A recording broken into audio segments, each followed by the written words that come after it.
Look, I think what goes on, and the function of Fox is primarily to divert attention away from the most important issues and get middle class and working class people to deal with other issues. Right now, look where we're in. We're in a country where we've come through 8 years of disastrous leadership. Our economy is collapsing.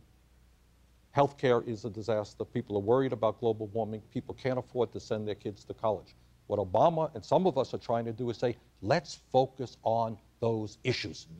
Let's make sure that our kids do not have a lower standard of living than we do. Let's deal with inequality in the United States. Let's deal with the reality that we are the only country, major country, that does not have a national health care program. Let's deal with that.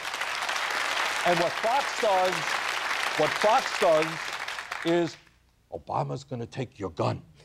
That's right. And to deflect attention from that. Right, even though there's no evidence for that. No.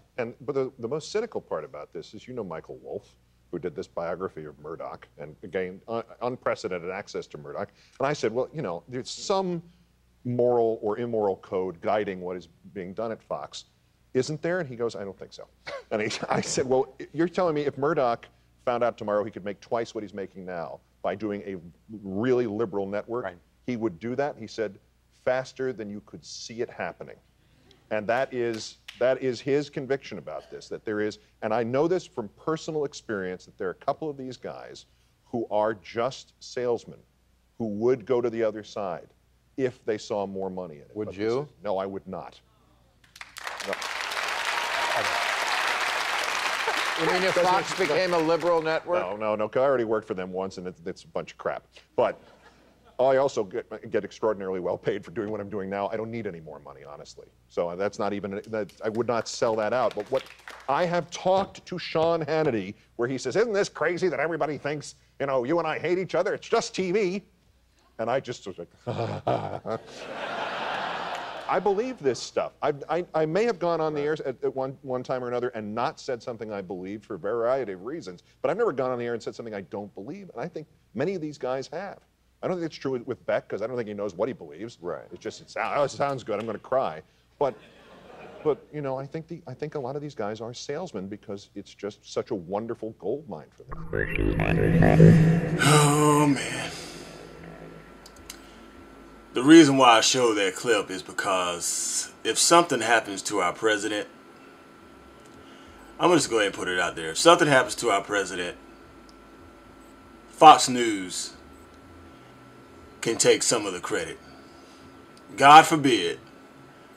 But Lord knows, if somebody domestically, a domestic American citizen attacks our president, their president, it's because they've been listening too much to Fox News. And what's really sick about it is that Fox News thinks it's all a game. It's all about the money to them. So if I can convince just one person right now who's listening to Fox News and thinking that they're giving you fair and balanced, honest journalism, they're not. They're playing a game. All they want is money. All they want is money. It's all about the money. So don't be so quick to jump down your president's back just because you hear the word tyrant and socialist 100 times a day. If you're a true Fox News watcher, I have to turn it. I watch it here and there, but I have to turn it because it gets too extreme. But there are people out there, and maybe somebody like you, who actually believes that Fox is giving you some honest journalism. They're deceiving you. They're playing your fears. And before you go out there and do something crazy from listening to them, listen to your heart. Listen to your heart. This isn't a game, Fox. This ain't a game. You got a man's life on the edge from the seriousness of the use of your tongue. People out there really believe you, and that's scary. This ain't a game.